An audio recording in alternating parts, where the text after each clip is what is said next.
Thank you very much, everyone. Let's get to our very first conversation tonight. And I'm taking you to Lagos tonight.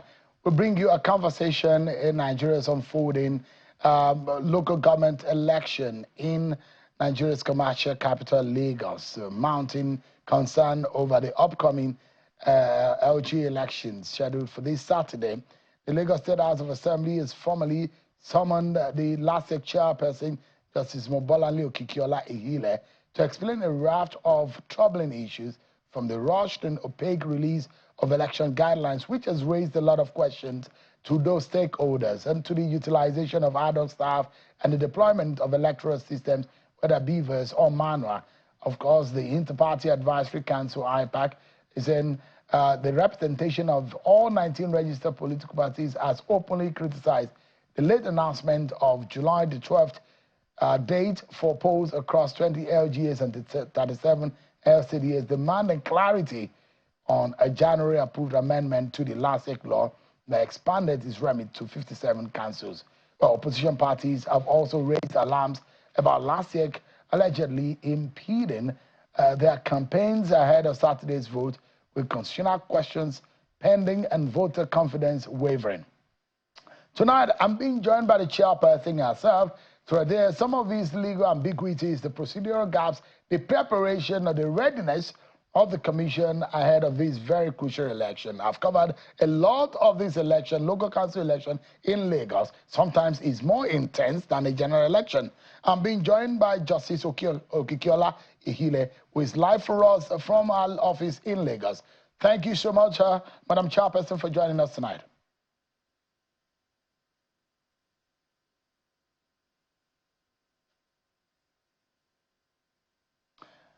Chairperson, can you hear me? Yes, I can hear you now. Good evening. Good evening. Thank you so much for joining us tonight on the program. It's my pleasure. Yeah, how ready are you for Saturday? We're very ready. Yeah, I'm very ready. Yeah, I'm actually worried for you. You know why? Your board was constituted in January this year. 4 or 5 months down the line, yes, you are getting ready for a local government elections. And you know Lagos very well. This is perhaps not a tough or terrain that you are very familiar with in terms of logistics, conduct, preparations generally for an elections. How tasking has it been for you for the last few weeks? It has not been easy. I'll let you know that. Not been easy at all. But we just knew when we came in that there had been a lot of time wasted. And we had to just make sure that we were up to the task. And we did move on. We did move on quickly to familiarize ourselves with the type of work we were called to do. And with that, I will let you know, Sheol, that we visited the local government, the LCDAs, our offices there, where we have our electoral officers, for them to know us, apart from that, for us to know what they will need, especially regarding our storages there. The law allows us to have offices in each of those local governments and LCDAs. We did that. Then we called parties. We had a lot of meetings with IPAC before bringing out our timetable and guidelines.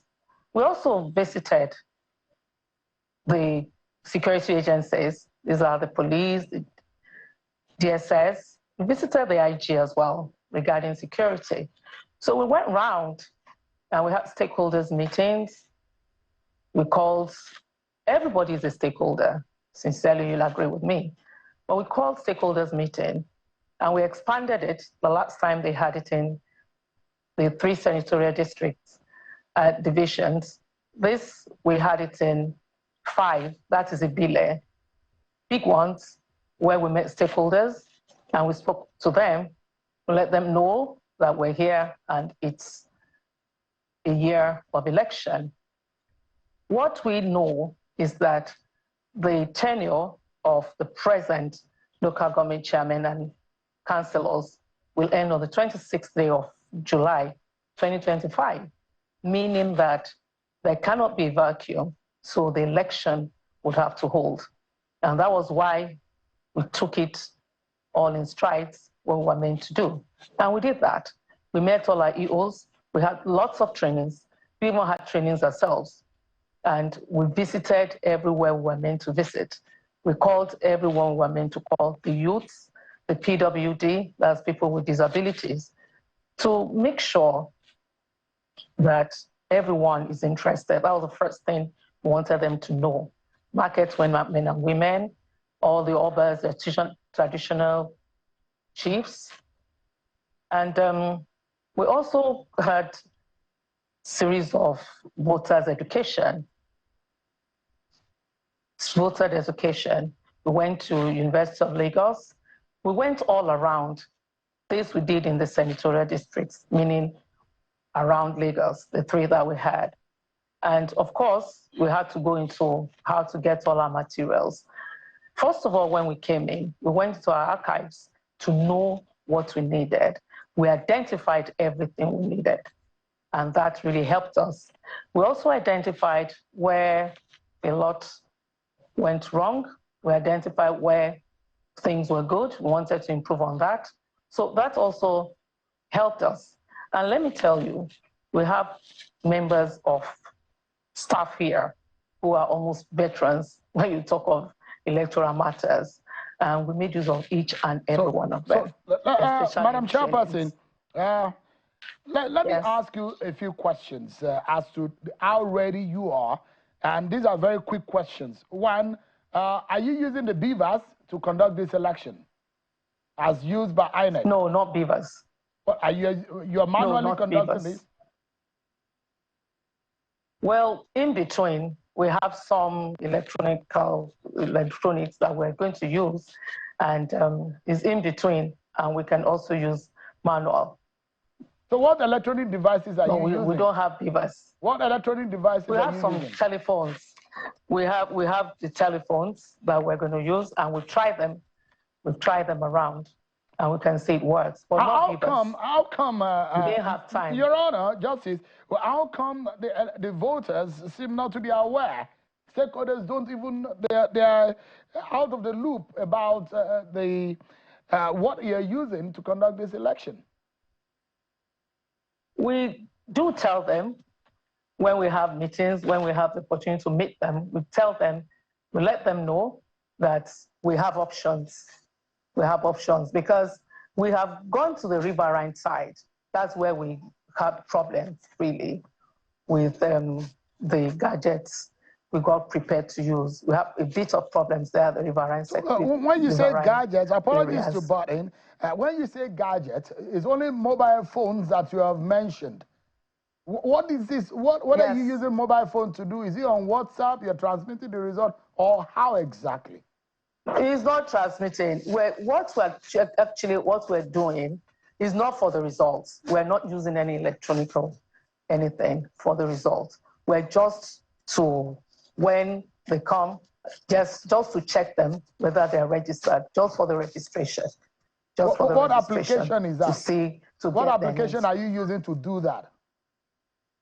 So you're using it for accreditation and registration. Yes, that's what you're using it for. Yes, that's all. Not for the results. Not for the results at all. But in your guideline, there are a lot of people who have issues who say that it is opaque and very unclear. Again, the registration, the register of voters that you are using, that's the last register of INEC for Lagos, and the delineation guideline as used by INEC is the last 2023 election. Is that it? Yes, that's what the INEC gave to us. It's only INEC that can give us registers. We cannot. We do operate that. It's only INEC. It's what INEC gives to you. INEC gives all the register. INEC gives the PVC. So it's what INEC gives to us. So you are using the INEC register. If it's you are using permanent voter cards as provided by INEC, or you are not using INEC beavers. You are not using. And the polling booths. Okay, from INEC. The polling booths provided by INEC. Yes. Let me quickly, Your Honor. I look at some of the issues, and I discover that your commission, as led by you, perhaps is threading on some legal landmines, and you're very much aware of the law because that's what you've done all your life. But how do you want to overcome this? First and foremost, how do you conduct an election against your own guidelines? Madam, the law says that specifies when the election should hold to the tenure, the end of the tenure of those who are in office.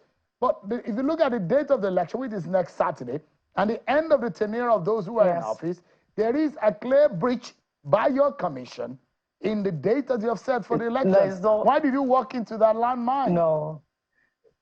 No, there is no breach. There is no breach because everything we did through the electoral law. What is happening is that there are some misinterpretation of these laws. There are some misinterpretation of these laws. But I don't really think I should say too much of it because sincerely, we have court matters. We have court matters, so I don't really think I should say too much on that. I call it a landmine because you look at it, how do you go into an election that is that the legitimacy is already being challenged before you even get into it? And again, there is even the Supreme Court's judgment. There is nothing that says that the 37 local governments that we could not have election. We know that the 37 LCDAs, 20 local governments are the ones under the Constitution. Yes, we agree to that. We agree to that. But these LCDAs are part of Lagos State. They're part of Lagos State. And even the judgment, the Supreme Court judgment, is in respect of that financial implication, not the conduct of election. It's the financial implication, not the conduct of election. So until we have this one, then we know. There's nothing that says that elections cannot hold. That election cannot hold on the 20.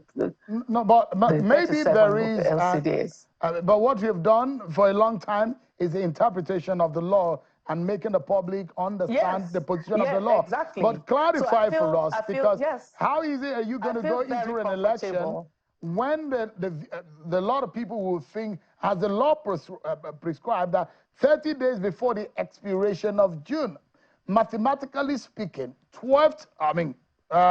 the Saturday, next Saturday, and the end of the tenure is less than 30 days. Make us understand, ma'am, how this is in line with the law. No. The interpretation does not say that less than. No. It's just the way they're interpreting this law. But as I did say, if it's in court, I know that I cannot say too much to it. If it's in court, I really cannot. I'm not sure because we are not discussing the meat of the matter in court. We are discussing their preparation for the election. That is what is in court.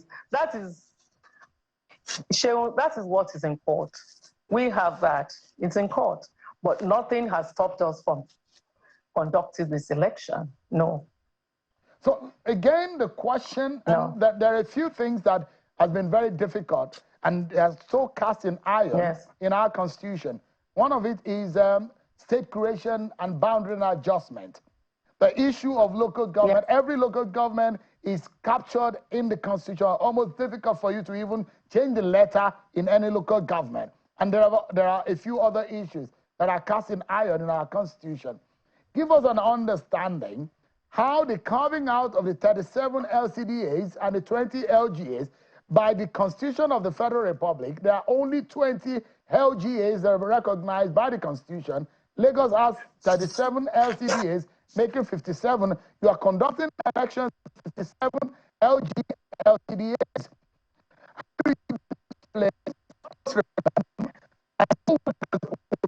Also certified for us. If a resident saw him win possession in one the in the defensive third LCDA more and times one than in any the other. one in the LCDA and one in the LG.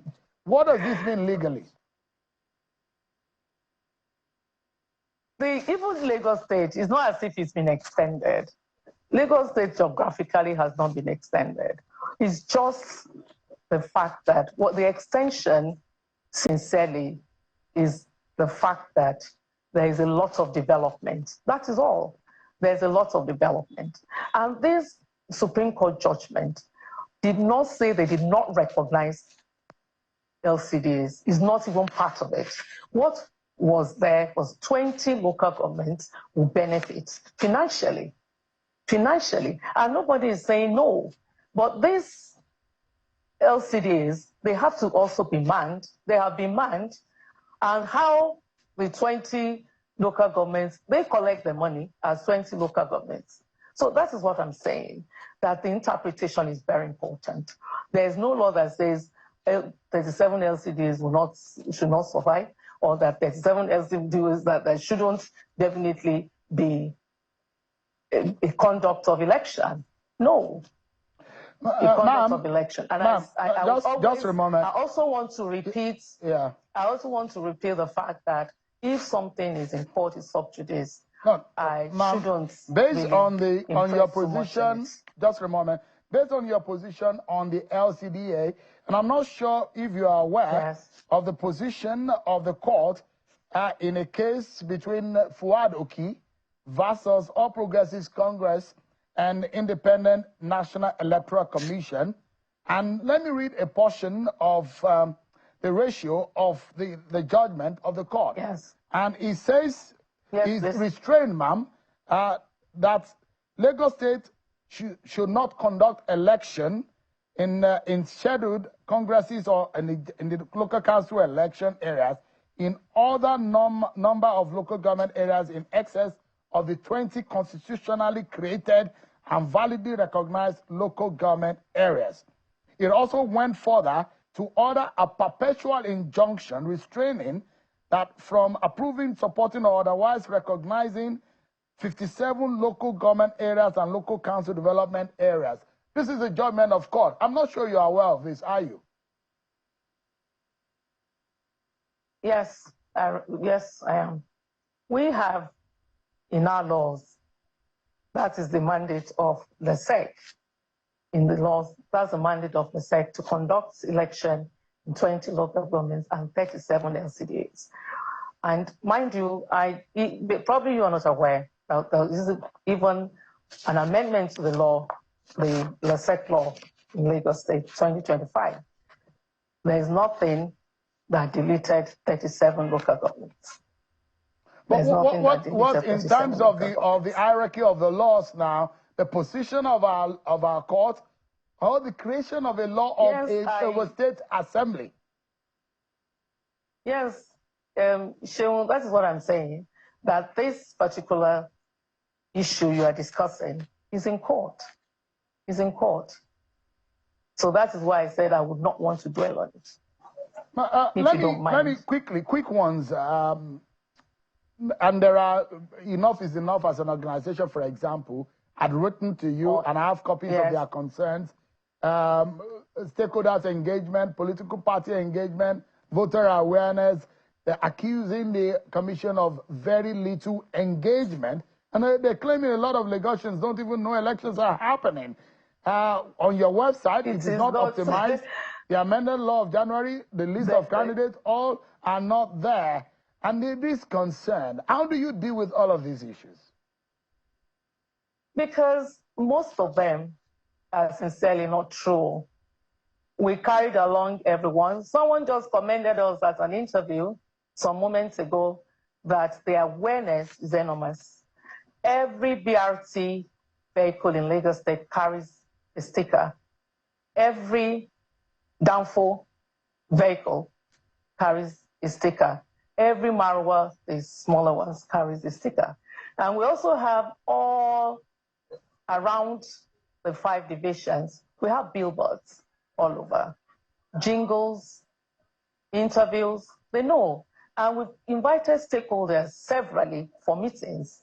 Definitely, they know they're aware. they're very aware, and they have said that Your they're Honor, here now. So quickly, we need to wrap up.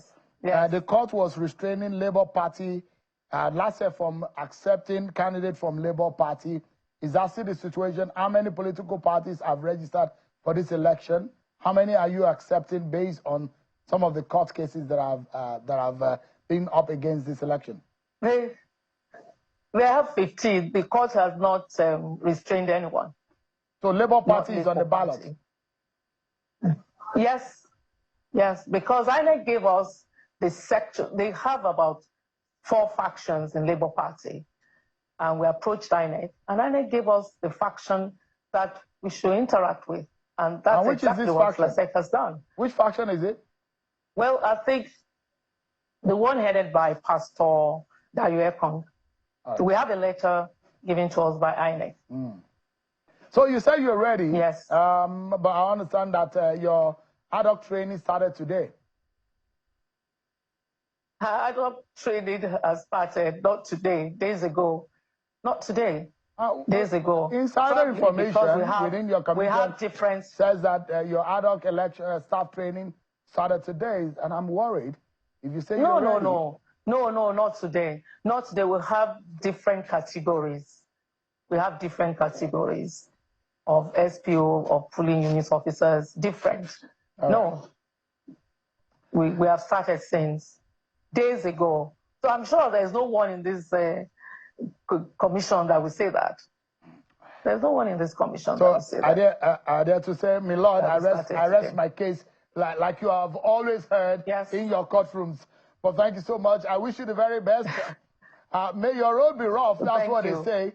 But this one definitely has been a rough one. I hope that you'll be able to sail through to coast. We're used to it. Yes, ma'am. I'm used to it. Yes. Thank you.